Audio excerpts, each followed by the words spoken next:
Amanda here, and I've got a horror book haul for you. Oh boy, do I ever. So these I bought, I don't even know. And they've been sitting in these bags so I could section them off and be like, these are the ones that I bought to do a horror haul with. So this is just going to be a mystery to me too, and we're going to figure out what these books are together. I do remember one of the horror hauls that I did was more science fiction based, one was more horror based, so we're going to figure out which one it was. But let's just kind of do this horror haul together. So here we go. Here is the first bag. Oh, look at, there's a receipt. When did I buy these? December 10th. This book haul was $37. And let's start with this one. Okay, so this obviously isn't a horror book, but I am a huge Star Trek fan, Next Generation, and I've always wanted to pick up a Star Trek book, but I never know where to start. This one is called Star Trek The Next Generation Ghost Ship, the new novel by Diane Carey. The Enterprise encounters a million lost souls trapped on the endless stellar voyage. So I don't know, I've never read a book like this, but I'm really excited. So I decided to just pick up one that was there and give it a read. Let me know if you guys like any of these types of books. I mean, it was $1. How could I not? He's my man. I do like Geordie LaForge too, but I mean, come on, Data, he's the best. Next up, we have Grim Death and the Barrow Boys. Her grasp of oddball mentality continues to amaze. And this is by Joan Fleming. Okay, it just says, there was a lot of driftwood about on this shore, and an upstanding rusty nail and a piece of it went painfully into his foot at the exact moment that he saw what was in the boat. So his screech of agony had double edge. A woman with white hair dressed in a white cardigan and a jersey and half naked, looking somehow affronted, and her eyes were wide open. So I have no idea what this is, what it's about, if it's horror, if it's sci-fi, but the cover really grabbed me. And it was, again, $1. So I was like, okay, I will read Grim Death and the Barrow Boys. It seems unique, to say the least. So we're going to give her a read. Next up here, oh, we got another Ruth Ware. So I do enjoy Ruth Ware's books. And so this one is called The Death of Mrs Westaway. And it's by Ruth Ware. The back just says, on a day that begins like any other, Hal receives a mysterious letter bequeathing her a substantial inheritance. She realizes very quickly that the letter was sent to the wrong person, but also that the cold reading skills she's honed as a tarot card reader might help her claim the money. Ooh, this sounds good. It says, soon Hal finds herself at the funeral of the deceased, where it dawns on her that there is something very, very wrong about this strange inheritance.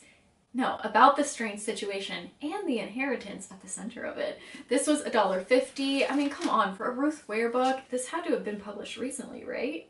Yeah, 2018. I just like her books a lot. I think that she is a good writer, and her last book was really fun, so I'm excited to read this guy. Let me know if you guys have read that. So that, I think, was a mystery thriller. This might be different genres, it looks like it so far. So this one is Agatha Christie, A Holiday for Murder, and this one I actually got with the intention of reading it for Christmas, because it says, it started when wealthy Simon Lee called his sons and their wives together on Christmas Eve and told them he was drawing up a new will. It ended horribly a few hours later as the children sat around the dining table, their meal interrupted as a blood-chilling scream came from the old man's bedroom. Yeah, so it's a Christmas Agatha Christie book, so I don't know if I'll save this for next Christmas or what, but it sounds interesting. Again, this was $1.50, and I mean, you can't go wrong with an Agatha Christie book, so this guy was in the mystery thriller department. Next up, we have The Transition of H.P. Lovecraft, The Road to Madness.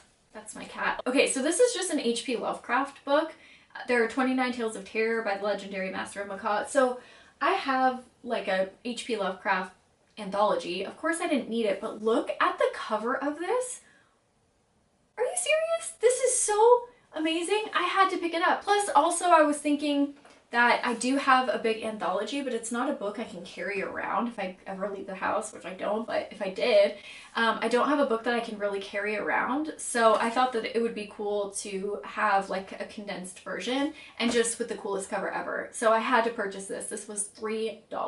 I don't know which works are selected or why they were selected. You know what I mean? Like, I don't know what the tone of this, like, I don't know what the Road to Madness means, but there is an introduction, so hopefully we'll learn a little bit more with that guy. Next up, we have Peter Benchley, Beast.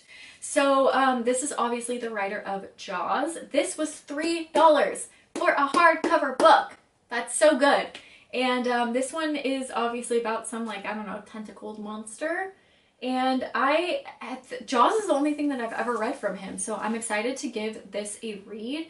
I will say Jaws too, because I mean, I'm sure a lot of people have read it, but Peter Benchley is actually, like, his book is definitely talks more about, like, the, what I'm trying to say is he didn't love the way that Jaws happened, because he was like, sharks don't do that, you know what I mean? Like, he knows the ocean. I think he, like, as a sailor, I think he grew up sailing. I think his dad was a sailor. So I think that he knows a lot more about the sea than, like, maybe you would think if you just watched the movie Jaws. So I'm excited to read more about this. I really did like the aspects that we learned about shark biology in the book Jaws. So maybe we'll have a little bit more of that here. So there's a sailboat off of Bermuda, leaving a young couple stranded in a life raft. They reassure each other there's nothing to worry about. The weather's fine. The emergency beacon is sending out a continuous distress signal, and yet they are afraid. And they should be. From beneath the raft, something is moving. Something incredible and savage and huge. So it says, at the center of the superb story is Whip Darling, a recognized expert on the deep, and a man who has to struggle to make a living in the fished out waters around Bermuda. Suddenly, Whip finds himself confronted with a bizarre series of events. He discovers an empty life raft with no signs of struggle aboard, except for some strange scratch marks. A boat seems to explode inexplicably within sights of the shore. A woman looking through a telescope for whales claims to have seen a monster. Whip Darling ponders the case of these events. Whip Darling ponders the cause of these events, yet even he does not comprehend the horrifying significance of what has occurred. And then the beast strikes, and strikes again, and Whip begins to wonder. Has man's devastation of the seas driven up from the deep a legendary creature? A beast so enormous, so insatiable, that it will kill and kill again unless it is destroyed?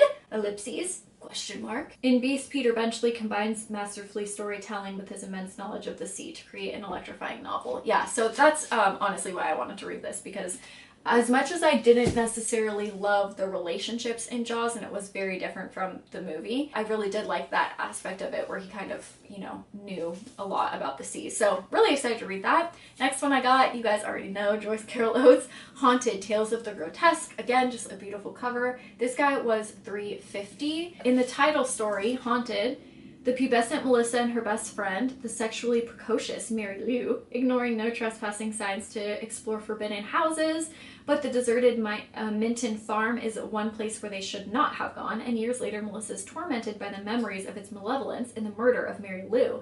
In the novella The Model, a sexual threat seems to underlie the interaction between young Sybil Blake and Mr. Starr, who asks her to be his model, but the truth about her identity and his shows that the danger is lurking in a different part of the heart. The accused, okay, so basically it's just telling you different stories in here. It just says part 1, part 2, part 3, part 4, so I don't know if they're like connected in some way or not, but excited to read it. You guys know Joyce Carol Oates writes fantastic horror. So let's move on. The last two, I got are in here. Ooh, I just saw something fun. What is this? So this is another Alfred Hitchcock Tales of Terror, 58 stories chosen by the master of suspense. There's just tons of different stories in here. And yeah, a lot of these are people that I don't know, because these were definitely before my time. This again was $3.50, and I just thought that it was really cool. Any of these like Alfred Hitchcock books I always love to pick up. I do see Robert Bloch's name on here, so there probably are a few people here and there that I recognize, but for the most part it just seems like people that I don't know, which is fantastic. I love coming across new authors, so that's really awesome. Next up we have the Random House Book of Stories, edited by Susan Hill, illustrated by Angela Barrett. So this guy, I don't know how much it is because there wasn't a price tag on it, but this one is really cool because there are some stories from different authors, and I think they all revolve around ghosts. But then there are also these like very, very awesome illustrations in here, which I love. And so this seems more like, I mean, the way that it's written with the big text and the pictures, it almost seems more like a kid's book, but it's, you know, a book of ghost stories. So I'm definitely interested to read it and see how mild or creepy these stories are. But I just think that this book is really, really awesome. And I definitely saw it and was like, I need that. So that is this guy. Again, I can't tell you how much it was. I think it was just a few dollars because it was the half off sale. And the last one that I have here is Weird Tales, 32 Unearthed Terrors, a story from each year the classic horror and fantasy magazine was published. So this was, it says introduced by Robert Bloch, which is really cool. He's the writer of Psycho, if you didn't know. It says, "Don't bury us, we're not dead," cried 32 spine-tingling stories in this collection. Rescued from the files of the classic magazine Weird Tales, they have been brought back to life by the skillful efforts of these people. You have like H.P. Lovecraft and things like that, but again, a lot of people that, and Richard Matheson, but a lot of people that I don't know either. It says, "It isn't dead. Weird Tales, the unique magazine, lives on. The hair-raising, spine-tingling collection from 1923 to 1954. Weird Tales published the most exciting and engrossing works in the genre, helping to addict generations of readers. To compile Weird Tales 32 Unearthed Terrors, the editors had sifted the dead files and brought back the best stories from each year that the magazine was published. Some of these stories have never been reprinted. They show the range and derangement, diversity, and perversity that made Weird Tales great." So that's so cool. Wow. This is a great find. That's such a cool book to have in your collection. Again, this one didn't have a price tag on it, so I don't know how much it was, but I'm sure it was only a few dollars. Yeah, the receipt doesn't say anything. But those are the books that I got. Kind of a cluster this time. Definitely a lot of horror, but then there were some mystery sci-fis thrown in there as well. So let me know what you guys think. Which one of these looks like the most entertaining to you? I still have another 2 book hauls from books that I've purchased probably back in like December or even before then. So stay tuned for those. I also have a lot of upcoming videos, and I will see you soon with another horror video. Bye guys.